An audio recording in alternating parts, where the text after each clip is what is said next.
기도하겠습니다. 존귀와 영광을 받으시기에 합당하신 하나님 아버지, 오늘의 예배를 통하여 주님께 감사와 찬양을 드립니다. 약하고 허물이 많은 저희를 하나님의 자녀가 불러주시고 이 땅에서 영생의 기쁨과 소망을 갖고 살게 해주신 은혜에 감사드립니다. 더 많은 영혼이 이 은혜를 알고 누릴 수 있도록 저희 새새벽교회가 전도의 사명을 더욱 사모하기를 소원합니다. 그리스도의 복음 안에서 사랑과 섬김으로 더욱 하나가 되길 소망합니다. 우리의 마음을 주님을 찬양합니다.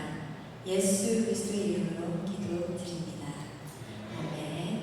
할렐루야. 저희 이 시간 찬양 드릴 시간을 갖겠습니다. 저희 첫 곡은 바다의 길을 하늘의 빛이 다 같이 찬양했습니다.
수분에 가득하며 언약의 길을 걸으니 한없는 그 사랑 나 찬양하리라. 한없는 그 사랑 한없는 그 사랑 나 찬양하리라. 한없는 그 사랑 나 찬양하리라. 아멘. 바로 이어서 다 같이 주와 같이 길 가는 것 박수 치면서 찬양하겠습니다.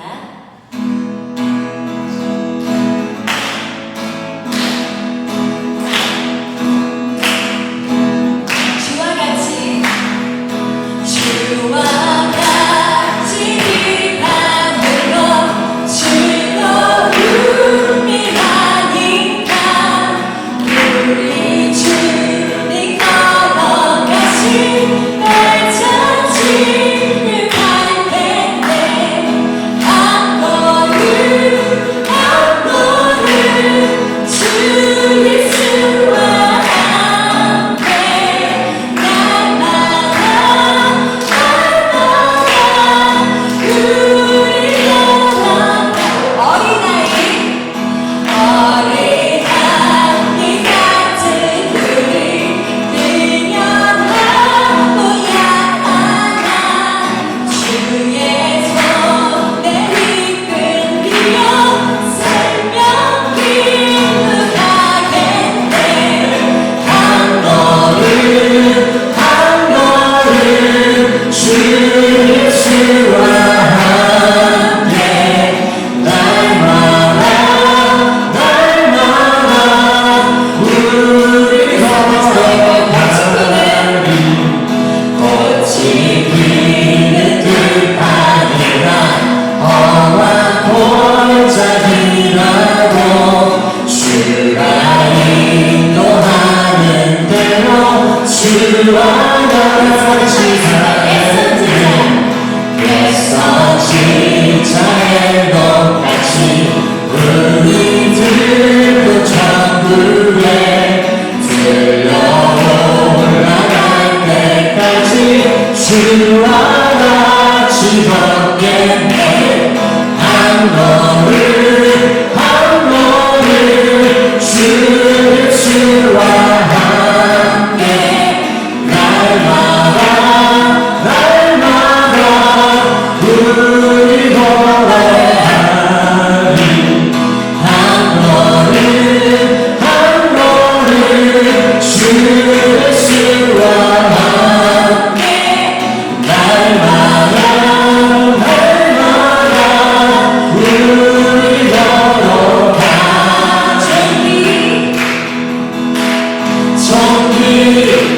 존귀하신 주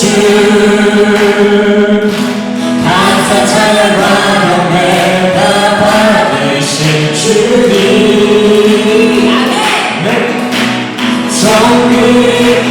존귀하신 주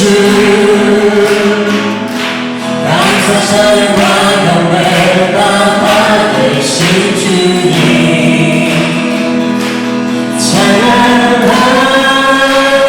할렐루야 보좌 위 어린 양께 우리 경배하며 영원 돌리네.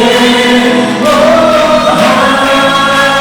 할렐루야 우리와 함께 영광 주 승리의 영상 고마유의 주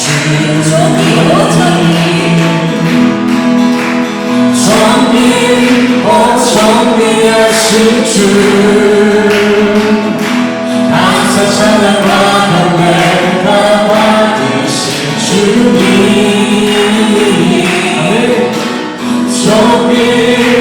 존귀하신 주 감사 찬양과 경배가 받으신 주님.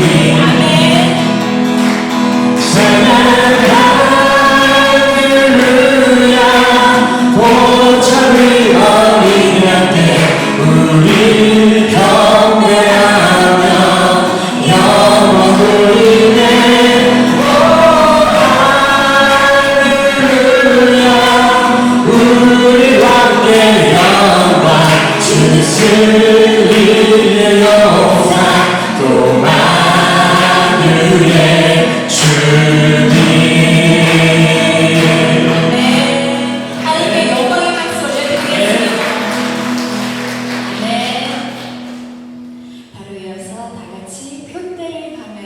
온 마음으로 찬양했습니다.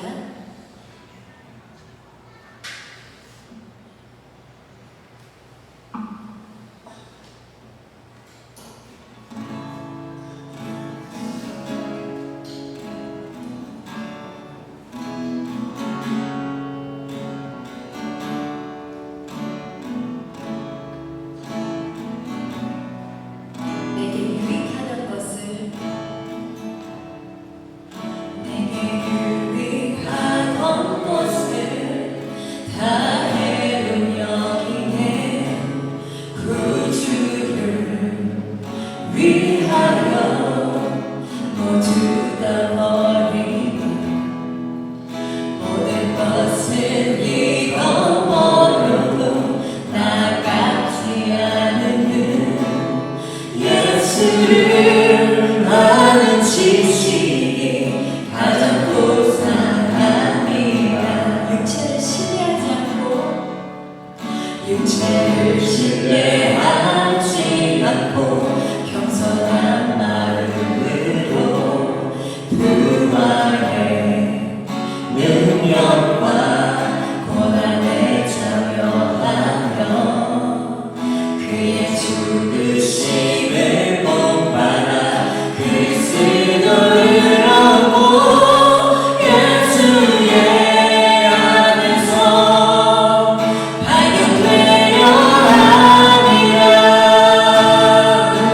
변화를 향하여 그리스도 예수 안에서 부름의 산을 위하여 달려가노라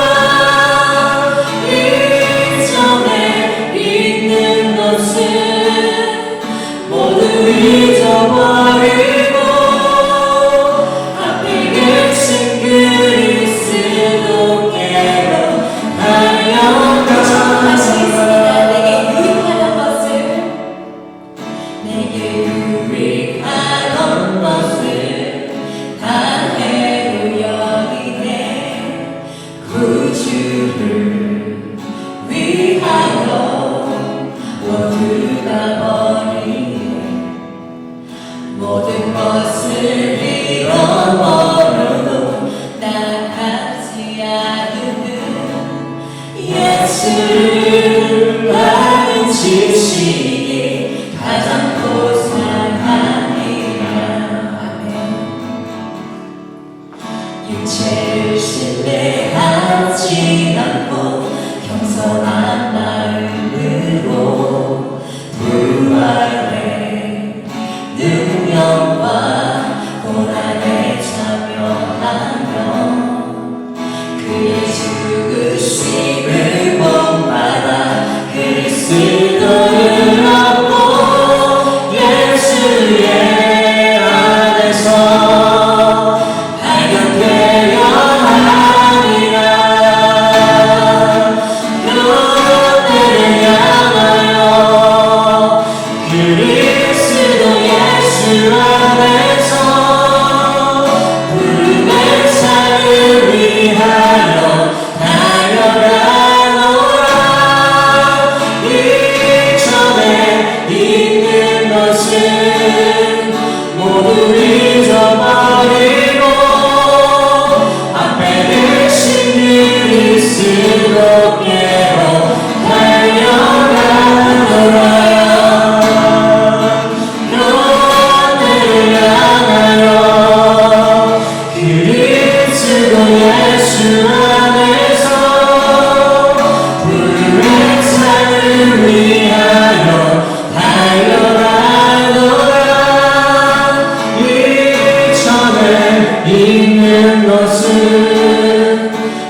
사랑과 은혜가 충만하신 하나님 아버지, 귀하고 복된 날 주님께 나와 예배와 찬양을 드리게 하시고 말씀을 은혜받게 하시니 감사합니다.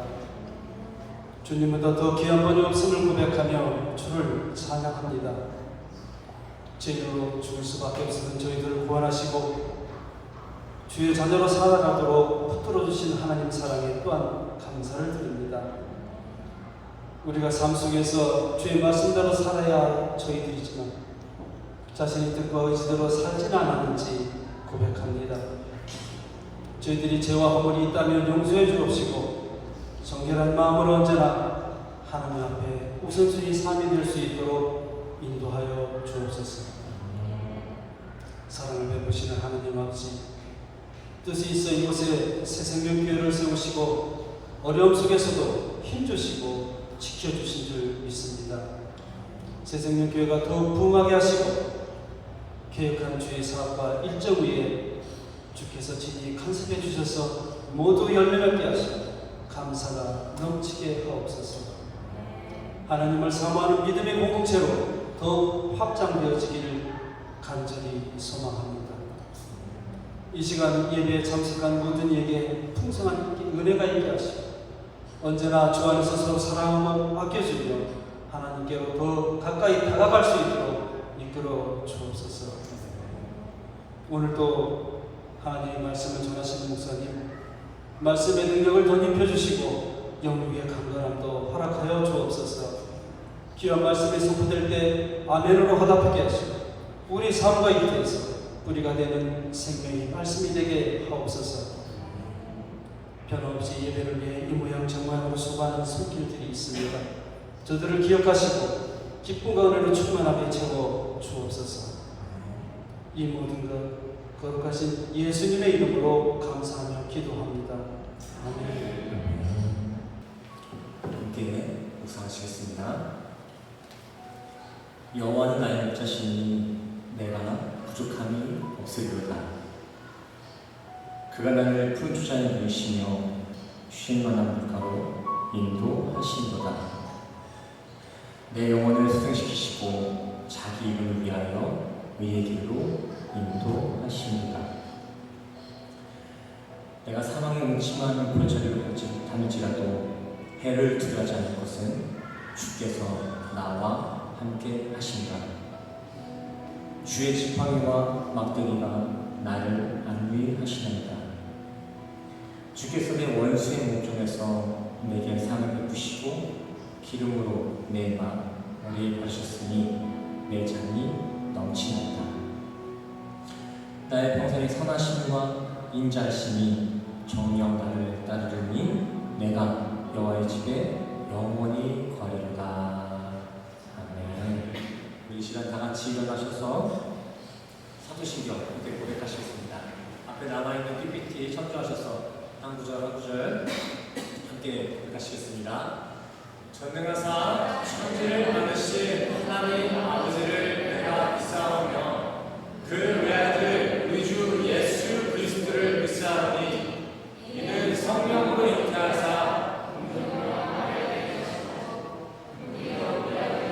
고난을 받으사 십자가에 못 박혀 죽으시고 장사한 지 사흘 만에 죽은 자 가운데서 다시 살아나시며 하늘에 오르사 존귀하신 하나님 우편에 앉아 계시다가 저리로서 산자와 죽은 자를 심판하러 오시리라.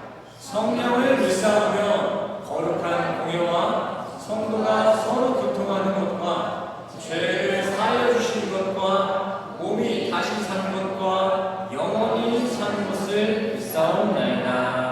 아멘. 모두 접속해 주세요.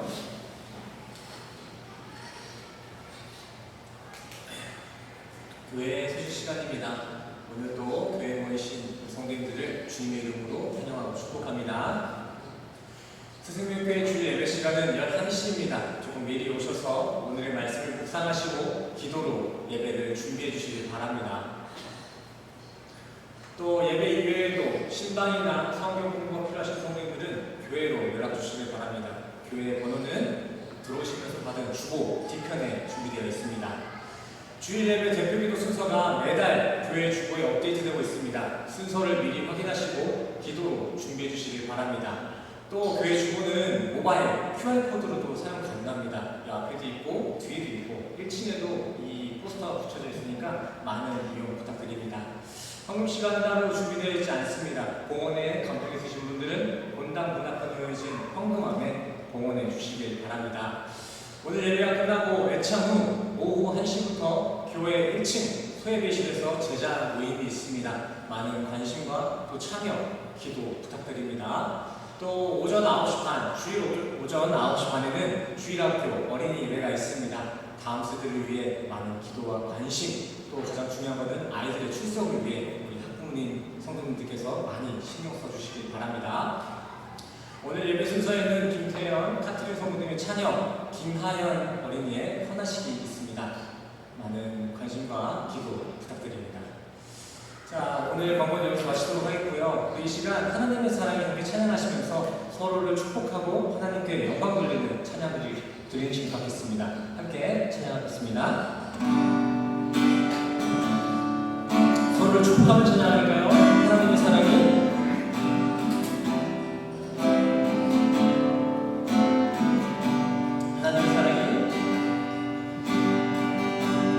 하나님의 사랑이 당신의 삶 가운데 가득하길 축복합니다. 하나님의 은혜가 우리 가운데 가득하길 기도합니다. 다시 한번 하나님의 사랑이 당신의 삶 가운데 가득하길 축복합니다. 하나님의 은혜가 우리 가운데 가득하길 기도합니다. 가득하길 기도합니다. 가득하길 기도합니다.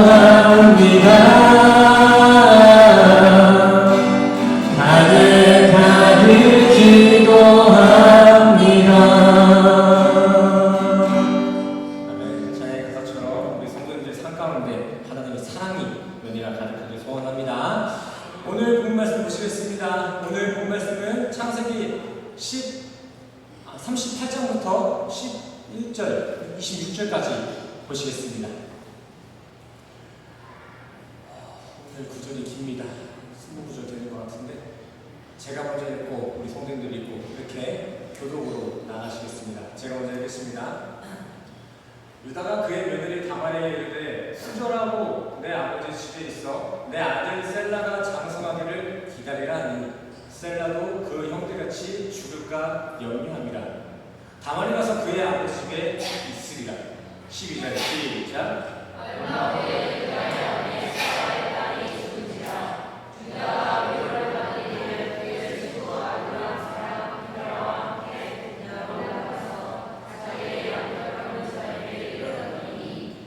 어떤 사람이 다말에게 말하되 네 시아버지가 자기의 양털을 깎으려고 딥나에 올라왔다 한지라.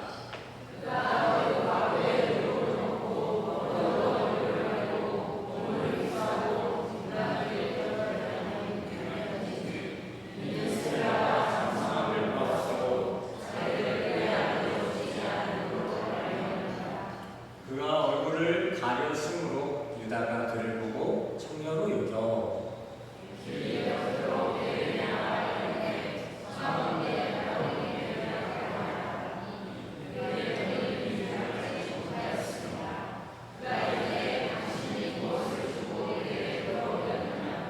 유다가 이르되 내가 내 떼에서 염소 새끼를 주리라.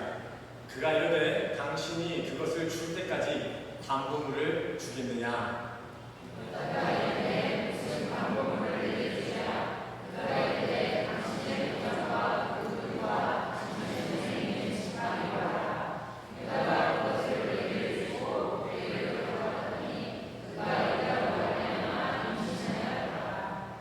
그가 일어나 떠나가서 그 너울을 벗고 과부의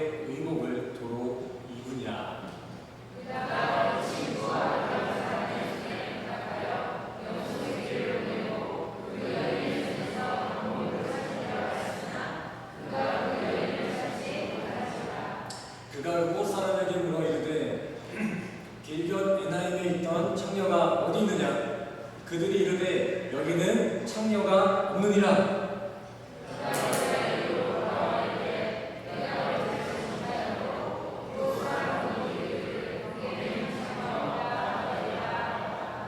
유다가 이르되 그도 그것을 가지게 두라. 우리가 부끄러움을 당할까 하노라. 내가 이 염소 새끼를 보냈으나 그대가 그를 찾지 못하였습니다.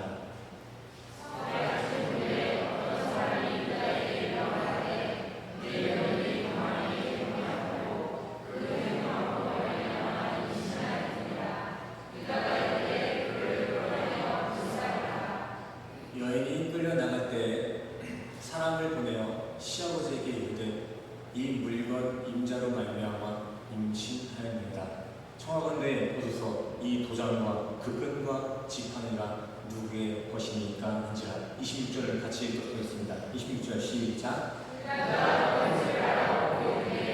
그는 나보다 보다 내가 그에게 아는 사람에게 주지 않겠습니다. 아멘. 할렐루야.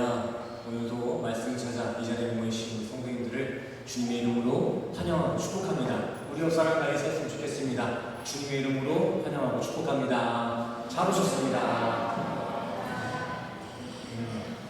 오랜만에 뵙는 분들도 계시고 또 계속 뵙는 분들도 안 보이시고 하네요. 또 반갑습니다.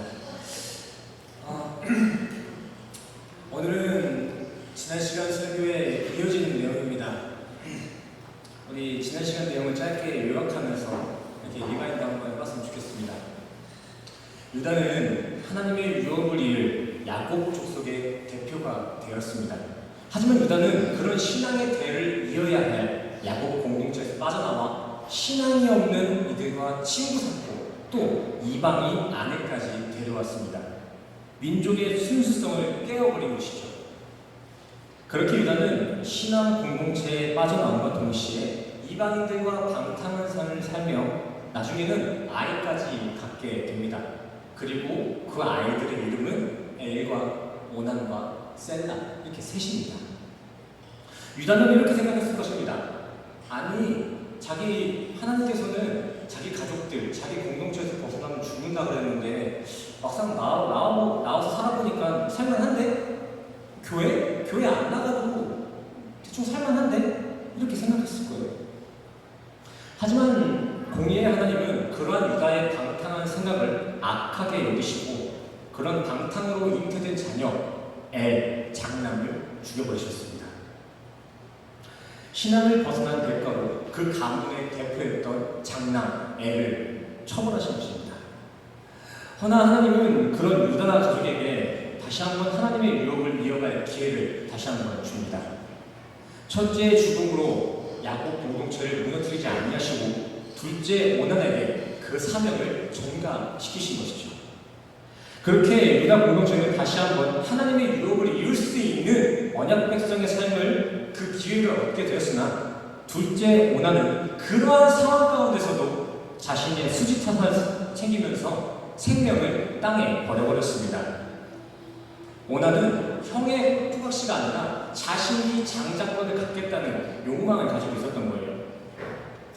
하지만 하나님은 그러한 오난의 세속적인 계산법, 그 동기까지도 관찰하시고 오난 또한 죽음으로 처벌하십니다. 유다는 벌써 엘과 오난, 장남과 차남을 잃어버린 것입니다. 여기까지가 지난주 설교 내용의 요약이 되겠습니다. 이걸 또 한 줄로 다시 요약하자면 신앙 공동체를 떠나 자신의 생명을 세상에 헛되이 사용하는 이들의 결말은 사망이다 라는 내용이겠죠. 지혜로운 우리 성도님들은 기억하셨으면 좋겠습니다.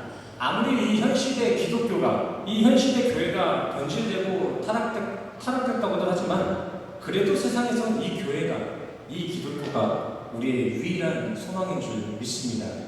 이 교회만이, 이 기독교만이 생명의 보존책이라는 것입니다. 교회가 암만 타락했어도 세상이 타락된 정도를 따라가지 못했습니다. 이 교회, 이 기독교 신앙을 벗어난 모든 이들의 결말은 사망, 지옥이에요. 지옥. 부디 우리 성도님들은 이 교회의 신앙 공동체라는 이 안전한 울타리 안에서 영생을 잘 지키며 살아가시기를 간절히 소원합니다. 이곳이 안전합니다. 교회가 안전한 것이고 기독교 신앙이 안전한 것입니다. 우리 옆 사람과 인사하겠습니다. 이곳이 안전한 곳입니다. 이곳이 안전한 곳입니다. 엄마가 이렇게 앉으니까 아주 좋지? 어째 좋아? 너무 좋아. 자, 오늘 본문 11절 말씀만 우리 다 같이 한번 읽어보도록 하겠습니다. 11절 같이 읽겠습니다. 시작. 유다가 그의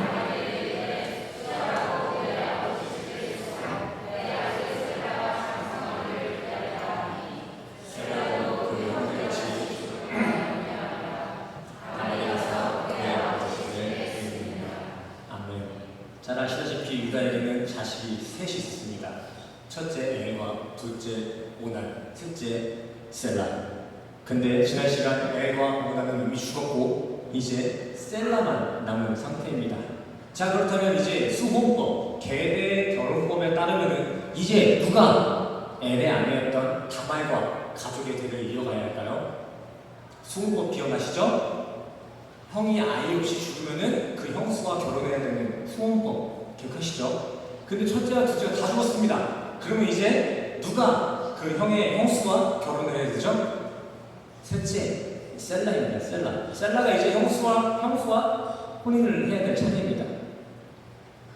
이 수혼법이 우리나라 사람들한테 조금 낯설게 다가올 수도 있습니다. 그래서 이 그림이 잘 안 그려질 수도 있는데 이 수혼법이라는 거는 너무 낯설 뿐이지 틀린 건 아니잖아요.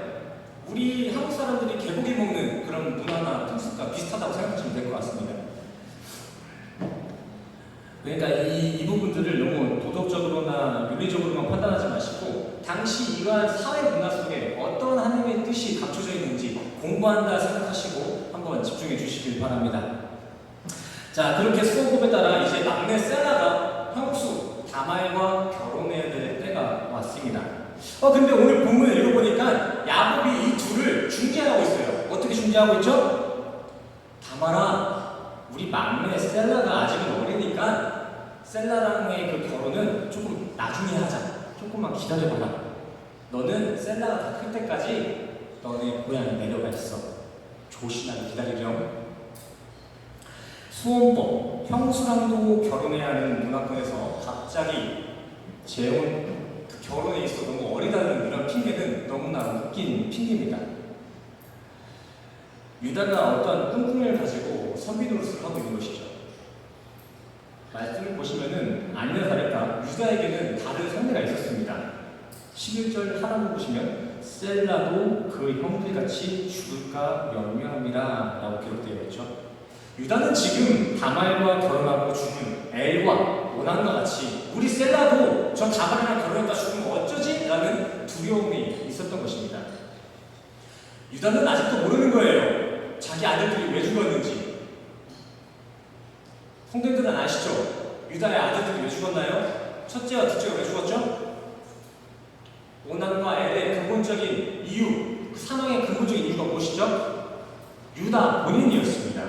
유다 때문에 죽은 거예요. 근데 유다는 자신의 악 때문에 아들들이 죽은 것도 모르고 그저 자기 아들들이 죽은 원인을 며느리 다말에게 덤탱이 씌우고 있는 것입니다.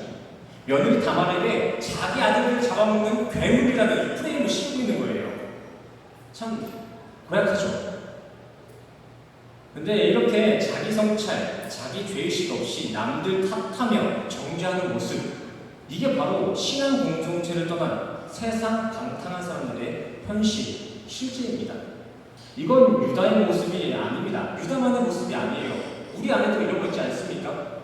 교회의 개념을 넘어서서 교회 밖만 나가면은 우리도 우리의 죄를 알아보지 못하고 남들만 정죄하는 이러한 모습이 있지 않습니까? 우리 안에도 유다의 속성이 있다는 것입니다. 현 시대를 살아가는 우리도 신앙의 가치를 저버린 채 그저 세상이 말하는 대로 세상이 만들어놓은 기준대로 따라 살다가 유다처럼 영적 사이코패스가 될 수 있다는 것입니다. 우리 안에도 영적인 사이코패스 기질이 있다는 거예요. 다시 본문으로 돌아오겠습니다. 어쨌든 그렇게 해서 다말은 유다의 유배의 명령에 따라 과부 신세로 고향에 내려가게 됐습니다. 이제 12절 같이 읽도록하겠습니다. 12절과 같이 읽겠습니다. 시작. 얼마 후에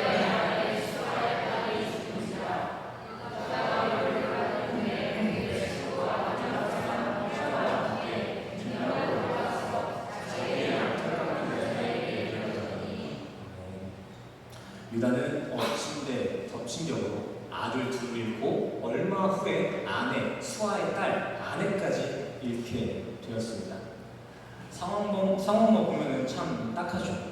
근데 유다가 딱한 것도 잠시고 유다는 아내를 잃은 지 얼마 되지 않아 양털 깎으러 딥나 지역에 갑니다. 이게 또 말이 양털 깎으러 딥나에 갔다라고 기록된 것이 유다는 당시 주기적으로 열리는 양털 깎기 축제에 간 것입니다. 그냥 양털만 깎으러 간 게 아니에요. 또 여기서 우리가 주의 깊게 바라봐야 될 것은 딥나라는 지역입니다. 이 딥나라는 지역은 단순히 양털만 깎는 지역이 아니라 당시 우상숭배의 성지였습니다. 풍요의 신 바알과 번영의 신 아스다롯을 모시는 그 신전, 그 메카가 있는 곳이 딥나였어요. 14절에서도 보시면 나중에 유다가 에나임 문이라는 곳까지 가게 되는데 그때 나온 이 문에 사용된 원어 또한 일반 문을 뜻하는 쇠하르가 아니라 페타르, 가나안 신전의 성문을 뜻하는 단어를 사용했다는 것을 우리는 확인해 볼 필요가 있습니다. 이렇게 오늘 본문의 유다는 우상 숭배의 메카 딥나의 신전 문화까지 갔던 것입니다.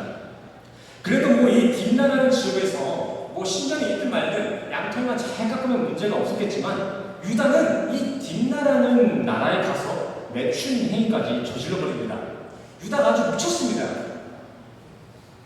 하나님의 유업을 가문의 대표가 이방 국가에 가서 매춘부들과 놀아난 것입니다. 그리고 자신의 지팡이와 도장을 그 매춘부에게 담보로 맡기고 오죠. 도장과 지팡이는 그 당시에 신분증이라고 보시면 됩니다. 자신의 권세와 명예를 나타내는 호적, 신분증이라고 생각하면 되는 거예요. 신분증 맡기고 여자들과 열심히 놀고 온 거예요. 근데 이게 단순한 매춘행위였으면 그래도 다행인데 지금 유다가 딥나에서 매춘행위를 한 것은 단순한 매춘이 아니라 바알과 아스다롯을 숭배하는 의식 차원의 매춘이었다는 것입니다. 오늘 본문 당시 가나안은 우상을 숭배하는 의식으로 어린 아기나 처녀들을 토막살인하는 그런 의식이 있었고 또 불에 태워버리는 이런 잔인한 예배 의식들이 있었습니다. 말 그대로 자기 아들들, 자기 아내, 아내가 되기 전 처녀들을 죽여서 그 피로써 자신들의 신들을 예배해야 하는 문화가 있었다는 것이죠. 상식적으로는 말이 안 됩니다. 근데 이런 인신제사가 고대 당시에는 기독교 이외에 만연했다고 합니다.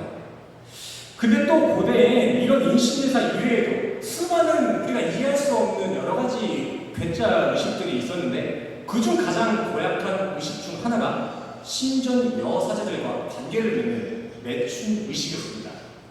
이 매춘 의식은 주로 아스타롯 신전에서 흔히 볼 수 있는 의식이었는데 그들의 말에 의하면 그들이 예배드리는 사람들의 말에 의하면 신전에 있는 여사제들과 관계를 맺으면 그걸 신들이 지켜보고 흐뭇하게 여기고 인간들에게 풍요와 번영으로 답변해준다라는 말 같지 않은 제사 의식이었습니다. 근데 오늘 본문에 유다가 저지른 행위가 바로 이러한 신전 매춘 의식이었다는 것입니다. 물론 그냥 단순히 욕정이 타올라서 매춘 행위를 범하는 것도 큰 범죄이지만 유다는 지금 그거를 넘어서서 이방신 바알과 아스다롯을 예배하는 목적을 갖고 있는 매춘 의식을 치렀다는 것입니다. 이건 저의 과도한 추측이 아니라 성경을 근거로 한 팩트입니다.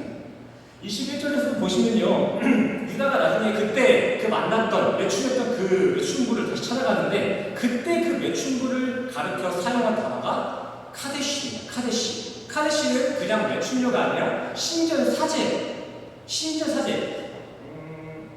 매춘 의식 전문 창녀였다는 것이죠. 이 말은 즉슨 유다는 지금 이 매춘 행위가 우상 숭배임을 알면서도 그 의식을 자처했다는 것입니다. 이렇게 유다는 신앙 공동체에서 빠져나와 이제 우상을 숭배하기까지 이르게 된 것입니다. 근데 여기서 더 문제는 그 유다가 노련한 매춘부는 사실 카데시 신전 창녀가 아니라 카데시로 위장한 며느리 다말이었다는 것입니다. 그 첫째 아들 엘의 아내 다말. 유다가 이제 미쳐 돌아가서 딥나에 가서 성매매를 했는데 그 성매매를 한 게 그냥 성매매가 아니라 매춘 의식이었습니다. 우상숭배 매춘 의식. 근데 거기서 더 문제는 그 매춘 의식을 한 그 여자가 그냥 창녀가 아니라 자신의 며느리였다는 것입니다. 이게 과연 가능한 일일까요? 뭐 가능하다 말다를 떠나서 먼저 왜 다말은 그런 짓을 했을까요? 왜 그렇게 카데시로 위장해 가면서까지 시아버지를 속였을까요? 한번 생각해 보세요.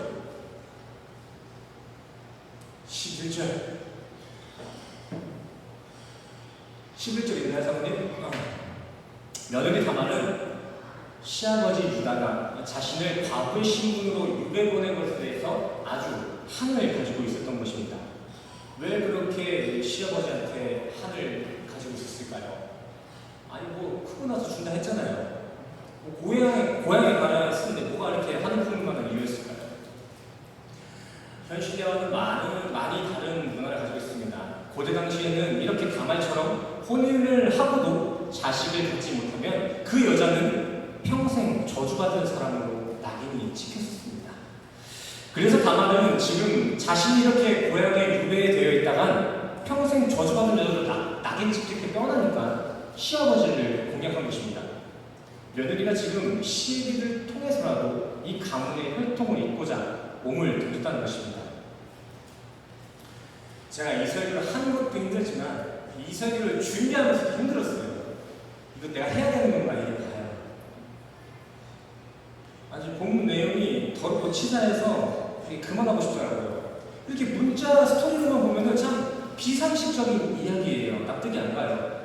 근데 또 어이가 없는 거는 이러한 문화들이 성경에만 있는 문화가 아니라 고대 근동 당시에는 이러한 시아버지와 며느리의 관계 이런 것들이 문화나 풍습으로서 관습처럼 이렇게 내려온 기록들이 있더라고요. 뭐 4,000년 전 이야기라고 하니까 우리가 조금 이해할 필요가 있겠죠. 아무튼 그래서 도끼가 차오른 다말은요 시아버지가 딥나 양털 축제에 된다는 소식을 듣고 재빨리 케라시 창녀 복장을 위장해서 시아버지를 꼬십니다. 근데 여기서 우리가 생각해 볼 수 있는 게 아니 아무리 그래도 그렇지 뭐 거적대기 하나 이렇게 입었다고 며느리를 못 알아봐? 라고 생각하실 수도 있습니다. 근데 우리가 기억해야 될 것은 딥나라는 곳에 간 이유가 단순히 양털 깎으로만 간 게 아니라 양털 축제에 그 시즌마다 열리는 양털 축제에 갔다는 것입니다. 이 양털 축제, 양털 깎는 건요 그냥 양들의 털만 깎는 게 아니라 간만에 만나는 목자 친구들과 얘기도 나누고 즐겁게 술도 퍼마시는 이런 말 그대로 축제였습니다. 축제기간. 유다도 웃긴 게 아내가 죽은 줄 얼마 되지도 않았는데 대략 30일 정도 보고 있어요. 한 달도 안 됐는데 저런 축제에 가서 축제를 즐긴 것입니다. 이미 맛이 간 상태예요. 공동체에서 나오고 나서부터. 이러한 정황상 유다는 당시 양털 축제 때 아주 코가 삐뚤어져라 술을 퍼먹고 세상에 취해 있어서 이게 며느리인지 카드시인지 구별도 못하고 그렇게 며느리 다말과 관계를 갖게 된 것입니다. 정리해보자면 유다는 아내를 잃고 얼마 지나지 않아 딥나 양털 축제에 가서 매춘에 근친에 무상숭배까지 아주 골고루 타락한 짓을 벌였다는 것입니다. 근데 이러한 유다를 우리가 너무 욕할 게 없는 게 이런 모습이 바로 신앙 공동체를 버리고 세상에 뛰쳐나간 사람들의 실상입니다. 실상. 우리가 오늘 본문에 나온 유다만 그렇게 욕할 게 아니라는 것이죠. 우리도 이 신앙을 잃게 된다면 우리도 이 신앙을 갖고 있지 않는다면 언제든지 유다와 같은 모습을 보일 수도 있다는 거예요. 하나님이 바라보시기에 영적 신부인 우리 성도가 참 신랑이신 하나님이 아닌 세상에 취해 있으면 우리도 모두가 매춘부가 되는 것이며 가능한 여인이 되는 것입니다. 진짜 신랑, 하늘에서 우리가 마주하게 될 그 진짜 신랑을 바라보지 않고 잠깐 살아가야 될 이 세상이라는 가짜 신랑을 사랑하게 되면 우리도 매춘부랑 다를 게 하나도 없다는 것이죠. 하나님이 바라보실 때 하나님의 말씀대로 살지 않고 세상의 기준대로 사는 것, 하나님보다 세상을 사랑하고 신앙보다 세속적인 성공을 꿈꾸는 모두가 유다고 다말이라는 거예요. 우리 안에도 있잖아요. 우리 안에도. 과관이죠. 근데 이 유다와 다말의 막장 스토리는 여기서 끝이 아닙니다. 그렇게 카데시로 위장한 다말은 끝내 유다의 아이까지 갖게 됩니다. 정말 막장이죠. 근데 여기서 중요한 것은 이런 사실들을 유다는 아직도 모르고 있다는 거예요. 좀 차후에 19절 뒤에 23절까지 유다는 모릅니다. 몇 달 뒤까지. 그렇게 유다는 그때 그 카데시가 다말인지는 끝까지 몰랐지만 발 없는 말이 천리 간다라는 이러한 속담처럼 유다는 세월이 얼마 지나지 않아 며느리 다말이 임신했다는 소식을 전해 듣게 됩니다. 근데 그때 전해 들었을 때는 그게 자신의 애라고 생각 못했겠죠. 그냥 자기 말고 다른 동생이랑 이렇게 아이를 가졌다 이렇게 소문을 들었을 거예요. 그래서 유다는 이렇게 생각했습니다. 아니 이 며느리가 미쳤나? 내가 고향에 내려가서 정조를 지키라 했는데 그 사이에 딴 놈이랑 애까지 만들어? 아주 간이 부었구나.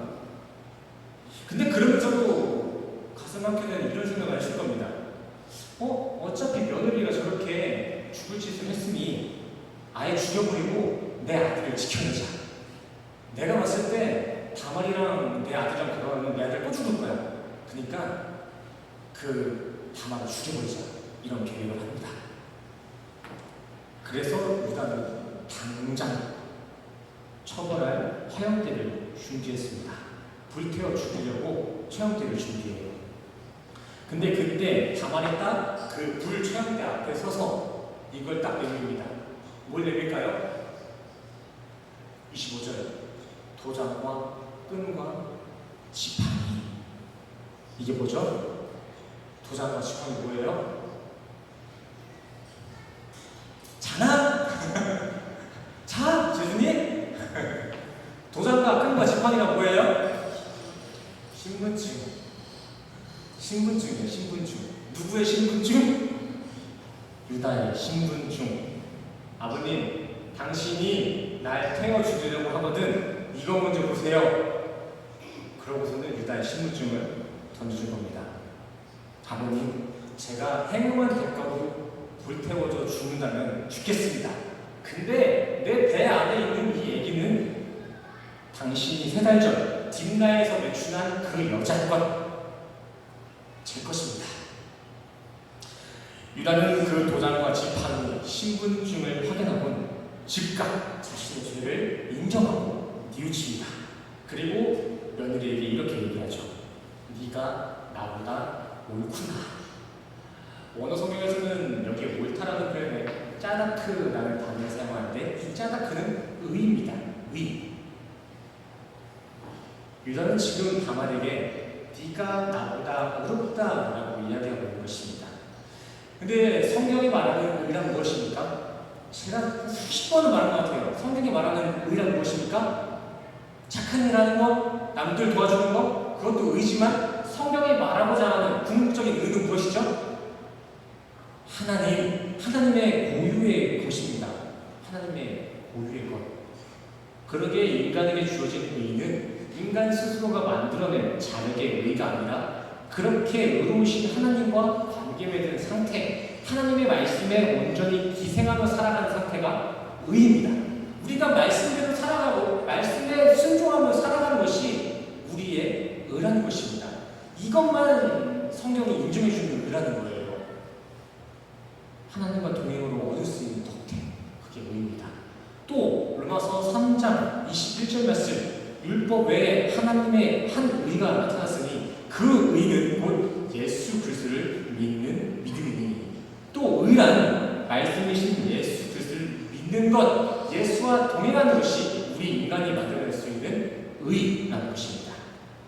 유다는 이런 차원에 있어서 다말에게 네가 나보다 더 의롭다. 다말아 그래. 너의 그 혈통을 잇겠다는 의지가 더 하나님의 뜻에 가깝다. 하나님의 말씀에 가깝다. 하나님이 말씀하신 메시아의 도하에 더 가까운 행위였다. 라고 인정해 준 것입니다. 맞습니다. 유다는 본래 혈통적으로는 선민이었습니다. 하나님의 약속받은 선택받은 민족이었어요. 하지만 그는 신분에 맞지 않는 방탕한 삶을 살며 하나님의 대를 끊으려고 시도했습니다. 첫째도 둘째도 셋째까지도. 허나 며느리 다말은 어떠했나요? 다말은 혈통으로는 가나안 이방인이었으나 다말은 카데시 창녀 분장을 자처하면서까지 그렇게 하나님의 대를 이어갔습니다. 하나님의 말씀을, 그 하나님의 언약을 지켜갔다는 것이죠. 이스라엘의 혈통에서 메시아가 날 것이라는 그 하나님의 약속, 그 약속을 다말이 이런 식으로 지켜냈다는 거예요. 실제로도 다말의 아들 이 베레스는 마태복음 3장에 예수님의 직계 혈통으로도 기록이 됩니다. 비록 다말은 매춘으로 위장하는 범법을 지녔지만 하나님은 그러한 범법 행위까지도 합력시켜 결국 하나님의 언약을 완성시켰다, 선을 이루셨다라는 메시지인 것입니다. 이게 하나님의 열심이에요. 하나님의 열심. 세상의 도덕 윤리를 뚫어가면서까지 반드시 메시아를 이 땅에 보내시겠다는 하나님의 열심. 그래서 성경을 보시면요, 하나님은 오늘 이 본문 말씀을 37절과 39절 그 중간에 놓는데, 그 중간이 어떤 부분이죠? 요셉 이야기입니다. 요셉 이야기. 앞뒤로 요셉 이야기가 들어가 있어요. 성경 읽어보셨잖아요. 37절과 39절 둘 다 요셉 이야기예요. 근데 그 중간에 갑자기 유다와 다말 이야기가 들어가요. 이게 무엇을 의미할까요? 아닌가? 37절, 39절 근데 중간에 유다와 다말 이야기가 들어가요. 잘못된 순서일까요? 그렇지 않습니다. 분명한 무언가를 예표하고 있다는 거예요. 자, 요셉은 누구를 예표하고 상징했죠? 속으로 대답하시죠? 그렇죠? 예수 그리스도의 사역을 예표했습니다. 요셉은. 근데 유다와 다말 이야기 또한 무엇을 예표했습니까? 천국의 유일한 보증수표 성령 예수 그리스도를 예표하고 있잖아요. 근데 38장에 그렇게 성령 그리스도의 사역을 이렇게 놓고 또 앞에는 요셉의 일대기 그 앞 내용을 적어놓습니다. 그리고 그 뒤에는 진짜 요셉의 사역을 이렇게 기록해놓고 있어요. 이 말은 즉슨 이제 요셉이 이제 본론에 들어가서 애국 총리의 일들을 감당할 건데, 그게 지금 어떠한 내용을 빌드업하고 있는지 그거를 미리 이렇게 힌트를 주고 있는 것입니다. 구속사적인 힌트를 주고 있는 거예요. 유다와 다말이라는 이 이야기를 통해 얻을 수 있는 베네핏, 그 인사이트로 39장 말씀을 읽어야 된다는 것입니다. 이해하기 어려우면은 굳이 그렇게 머리 이렇게 할 필요 없습니다. 제가 나중에 다시 한번 설명해 드릴게요. 제가 몇 주째 이렇게 반복해서 말씀드리지만 세상이 악이라고 해도 하나님이 선이라 말씀하시면 그건 선인 것입니다. 왜요? 하나님이 선이시니까요. 또 반대로 세상이 선이라고 해도 하나님이 악이라고 하면 그것은 악인 것입니다. 이 부분에 우리 성도님들은 아멘 해주셨으면 좋겠습니다. 아멘입니다. 이게 기독교의 기본 원리예요. 이러한 하나님의 주권을 이해하지 못하고 성경 읽으면 이거 읽을 거 못 됩니다. 특히 오늘 본문 같은 경우에는 이런 기독교적인 원리나 배경도 모르고 읽으면 아주 난해한 구절입니다. 우리 성도들은 먼저 하나님의 주권을 인정하고 성경의 원리를 배우실 필요가 있는 것입니다. 우리가 절대 주권이라는 개념을 가지고 있을 때 이 성경책은 이제 사망이 아니라 생명이 되는 거예요. 성경의 원리를 알아야 이 성경이 우리에게 생명을 줄 수 있다는 거예요. 간디나 수바이처럼 그냥 마냥 몇십 번 읽는다고 그냥 예수 그리스도가 우리 안에 들어오는 게 아닙니다. 한 스님이 그러더군요. 자기는 카톨릭 수도원에서 몇 년간 살았대요. 수도사가 되려고. 그래서 성경도 30독, 40독을 했대요. 근데 예수를 못 만났다네? 예수가 있는지 모르겠대요. 근데 우리 성도님들 어때요? 성경 1독 하신 분, 1독 이상 하신 분 계세요? 1독은 너무했다. 1독은 너무했다. 20독 이상 하신 분 많지 않으실 겁니다. 20독도 안 했는데 내가 봤을 때는 5독이 평균일 것 같아. 성경 전체를 5번도 안 읽었는데 예수가 있다라는 그 믿음을 가지고 있는 우리 성도님들은 지금 기적을 세고 계신 겁니다. 기적. 성경의 원리가 지금 우리 성도님들 마음속에 지금 들어갔다는 거예요. 정말 중요한 겁니다. 저는 정말 중요한 거예요. 우리는 이 성경을 통해서 이걸 배워야 하는 겁니다. 하나님의 섭리와 하나님의 절대 주권. 우리는 이 성경책을 통해서 어줍지 않은 착한 일, 좋은 일 이런 거 말고 우리는 진리를 배워야 합니다. 천국 갈 방법이요.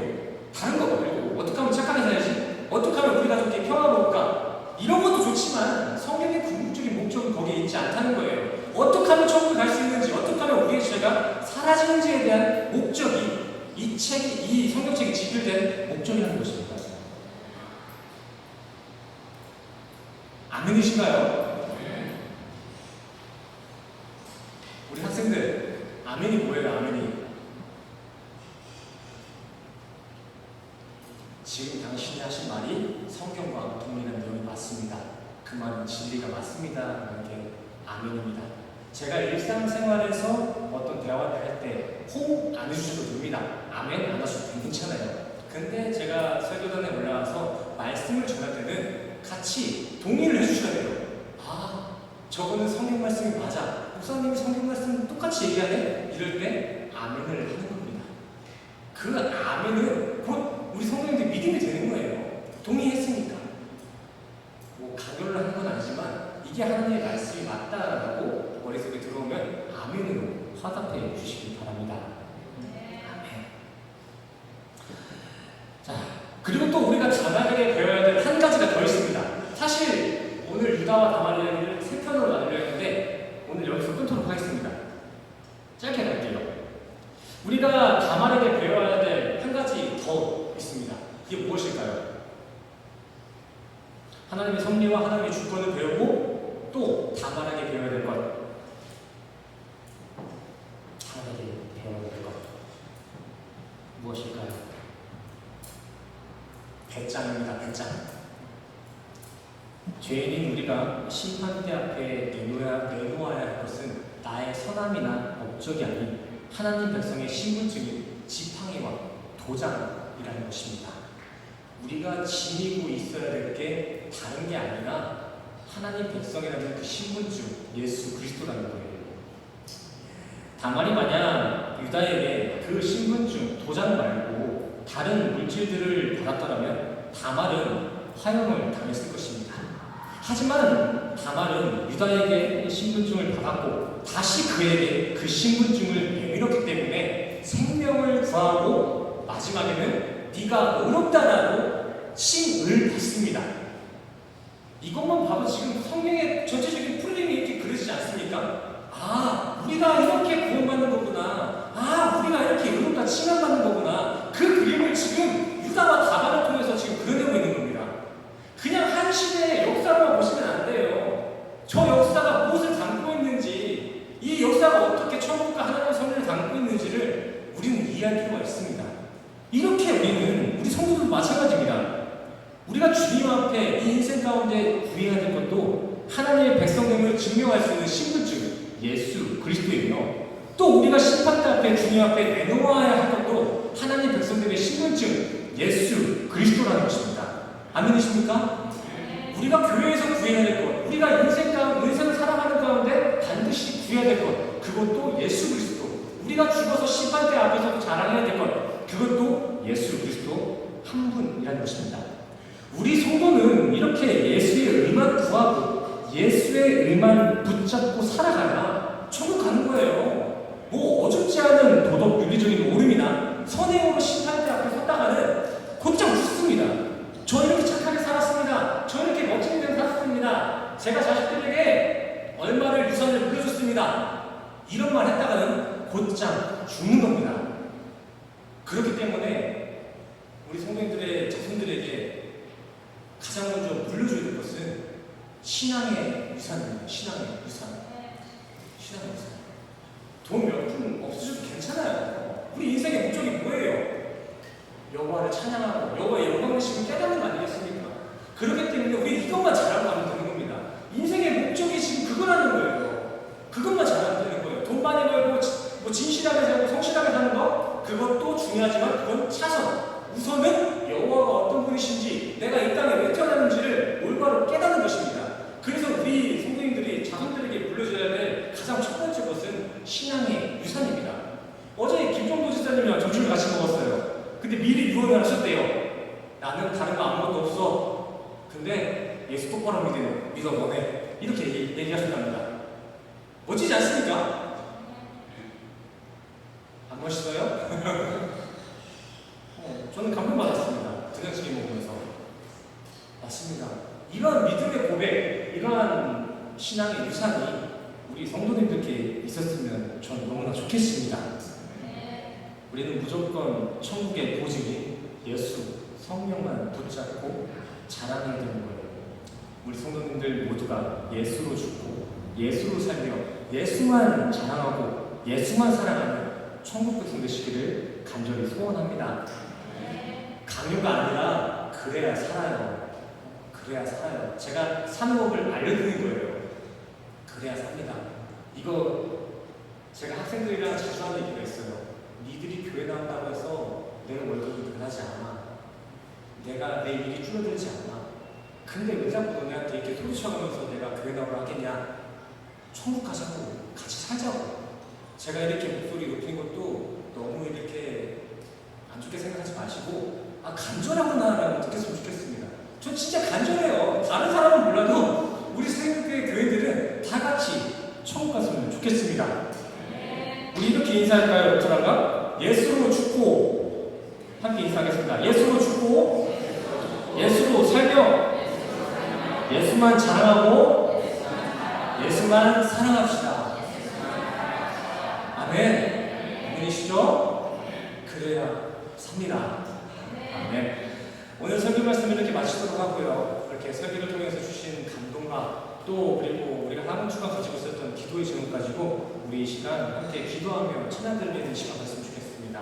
함께 하실 찬양은 주는 완전합니다. 찬양입니다. 찬양의 가사를 한 구절 한 구절 묵상하시는 마음으로 함께 간절히 찬양하며 나아갑시다.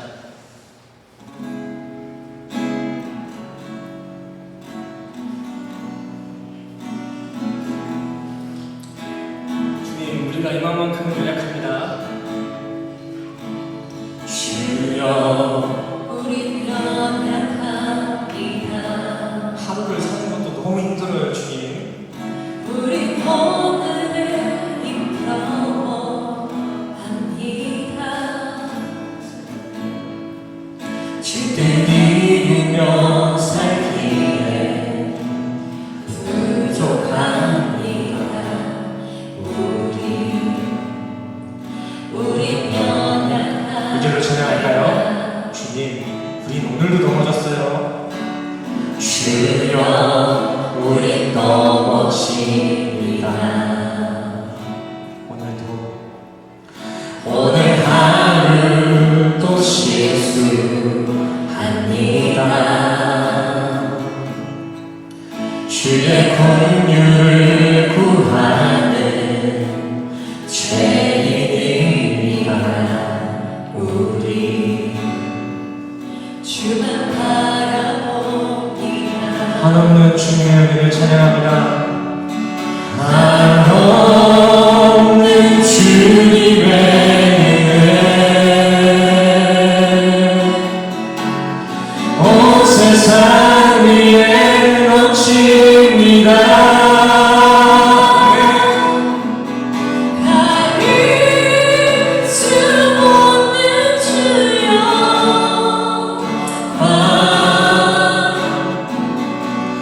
온 땅 위에 충만합니다.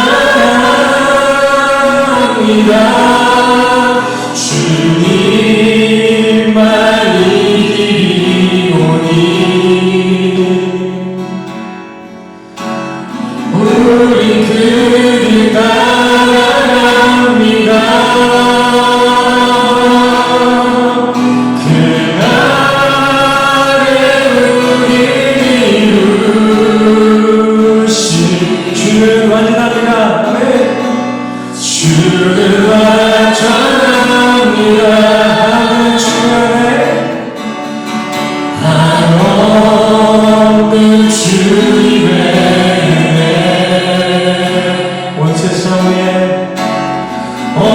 세상 위에 넘칩니다. 가릴 수 없는 주여 이 땅에 충만합니다. 온 땅 위에 충만합니다. 주님만 이기리오니. 아멘. 우리 그를 따라갑니다.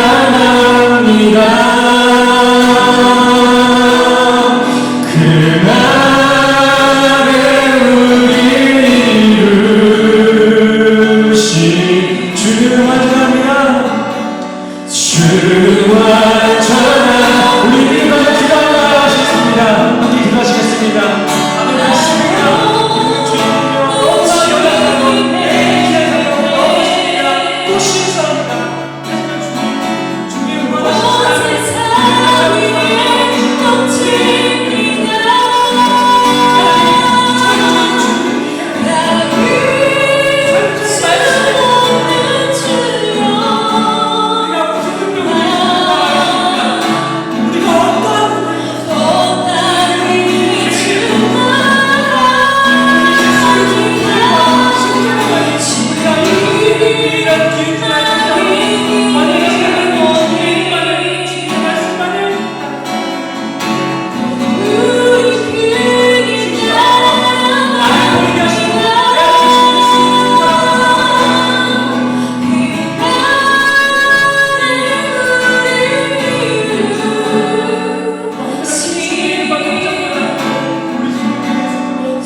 세상 위에 넘칩니다.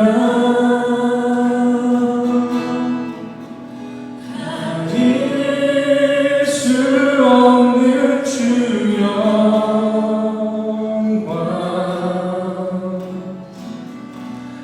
온 땅 위에 충만합니다. 주님만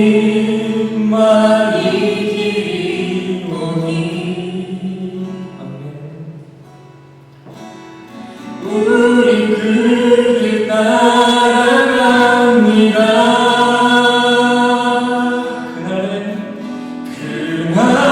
그날에 우리 이루실 주는 완전합니다. 마지막 그날에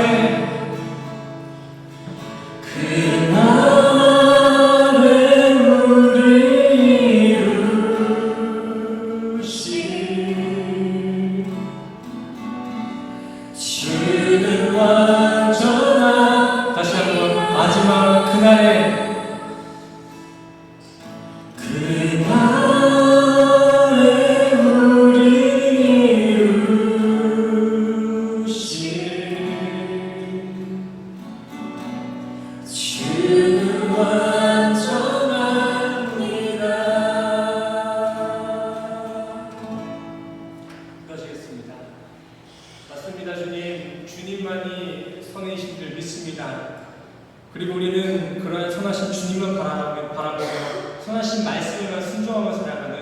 새생명교회 되게 하여 주시옵소서.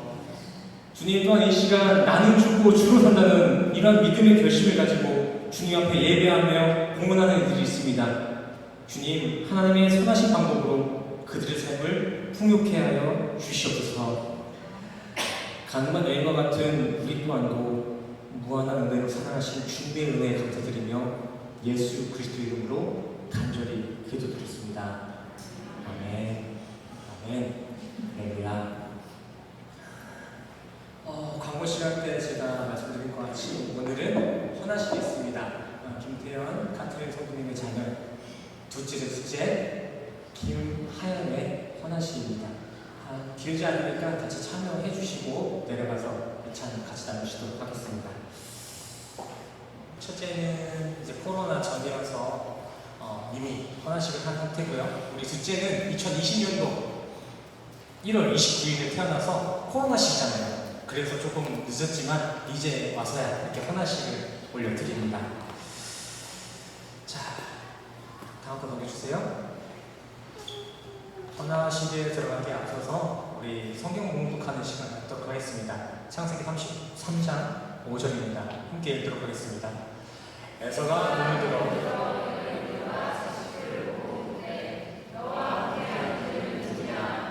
야곱이 이르되 하나님이 주의 종에게 은혜를 주신 자식들입니다.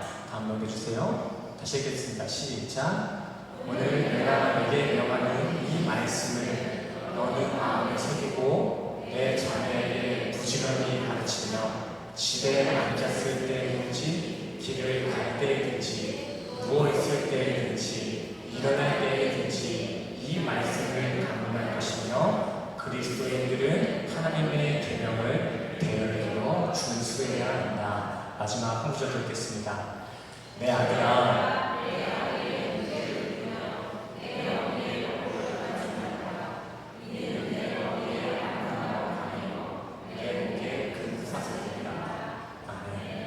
헌화식은 하나님과 한모, 한 교회된 공동체 앞에서 우리 자녀들을 하나님의 말씀과 뜻에 따라 양육하겠다는 부모의 서약과 다짐이며 또 이 자리에 있는 우리 공동체, 우리 교회 성도님들의 협력하겠다는 의지, 다짐입니다.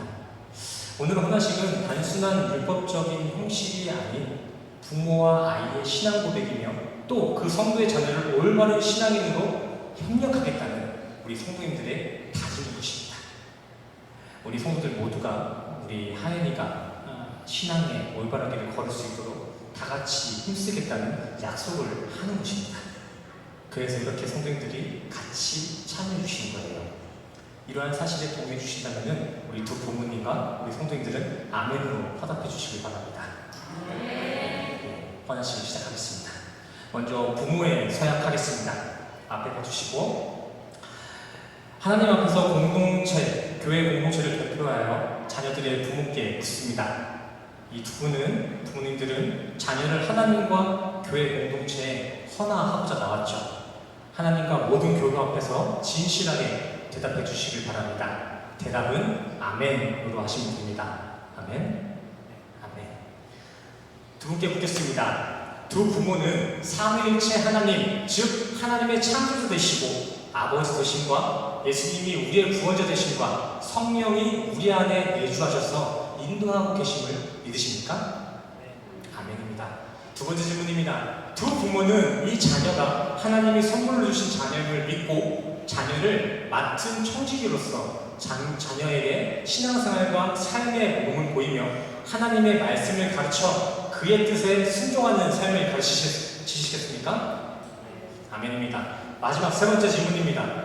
두 부모님은 자기 욕심이 아닌 하나님께서 자녀에게 주신 재능과 은사를 발견하고 자율적으로 사용할 수 있도록 잘 양육하고 이 땅의 시민으로서 또 하늘의 시민으로서 책임과 의무를 다하도록 우리 하연이를 양육하시겠습니까? 아멘입니다. 이렇게 부모 서약이 끝나고 이제 우리 교회 공동체의 서약 시간입니다. 교회 공동체 서약. 제가 대표로 묻고 우리 성도님들이 아멘으로 화답해 주시면 됩니다. 묻겠습니다. 새생명교회 성도님들은 앞에 나와 있는 김하연을 우리 교회 공동체에 선물해 주신 교회의 선물, 하나님의 자녀이심을 믿고 이 부모들이 믿음으로 양육하는 일에 최선을 다해 협력하시겠습니까? 아멘입니다. 두 번째 질문입니다. 새생명교회 성도님들은 우리의 자녀 김하연에게 하나님의 백성, 주님의 제자로서의 신앙과 삶의 모습을 통해 본이 되도록 진리에 순종하며 살아가시겠습니까? 이거 신중하게 생각하셔야 됩니다. 이렇게 사셔야 돼요. 세 번째입니다. 마지막 세 번째. 새생명교회 성도님들은 하나님께 드려지는 우리 하연이를 하나님을 아는 지식과 그리스도의 장성한 분량에 이르는데 성화하도록 기도하며 부모를 돕고 협력하시겠습니까? 아멘. 이렇게 부모 서약과 교회 공동체 서약이 마쳤습니다. 자, 이제 우리 이 시간 우리 하연이를 그리고 또 우리 하늘이까지도 이렇게 이 가정을 축복해주는 찬양하는 시간 됐으면 좋겠습니다. 함께 찬양할게요. 다음 거 넘겨주세요. 야곱의 축복 찬양하시면서 우리 하연이와 하늘을 위해 기도해 주시고 또 찬양 같이 불러줬으면 좋겠습니다. 야곱의 축복 함께 찬양하시겠습니다. 영주 형제 이거 가능해요? 야곱의 축복?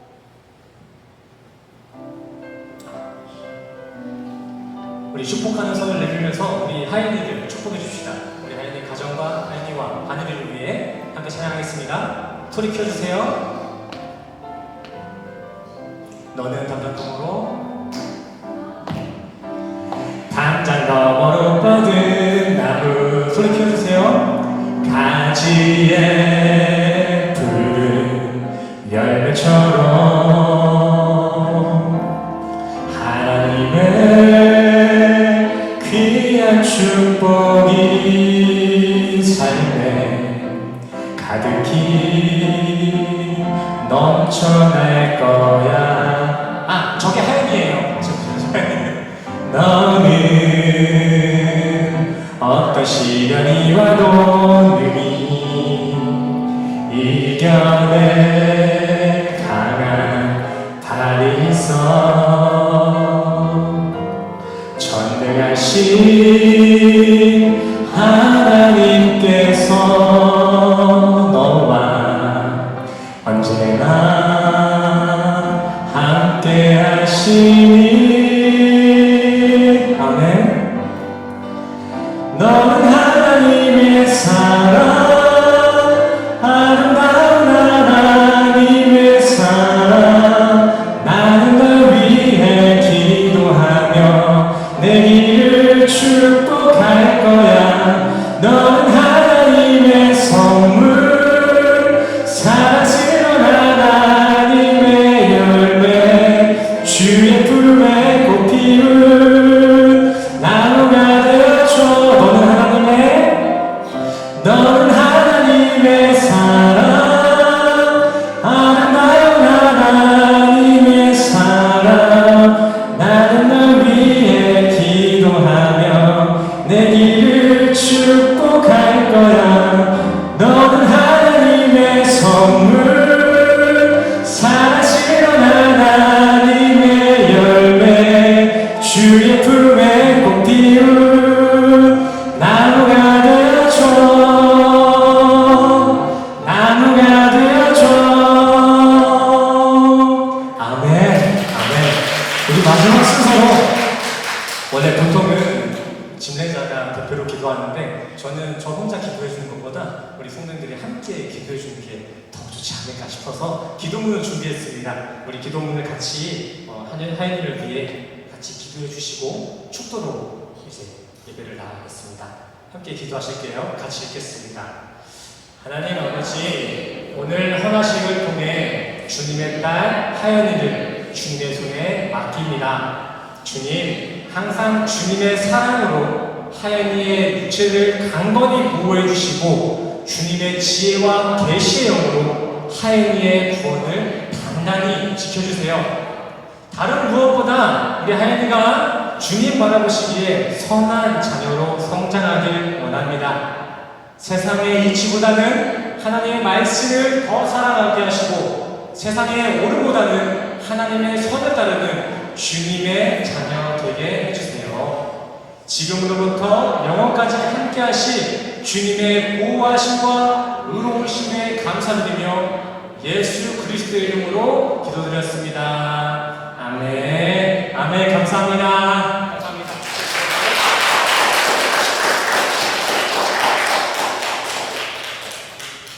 네, 하나씩 이렇게 기쁜 마음으로 동참해 주셔서 감사합니다. 우리 가슴에 손을 얹고 가슴에 손을 얹으시고 우리 축도로 나가시겠습니다. 함께 축도하시겠습니다. 지금은 우리 주 예수 그리스도의 은혜와 십자가로 확정하신 주님의 사랑과 하나님의 오신 성령님의 교통하심이 오늘 이 시간 주님만을 사랑하겠다 고백하는 우리 모든 성도님들의 머리머리 위에 지금으로부터 영원까지 함께 하시기를 간절히 축원하옵나이다.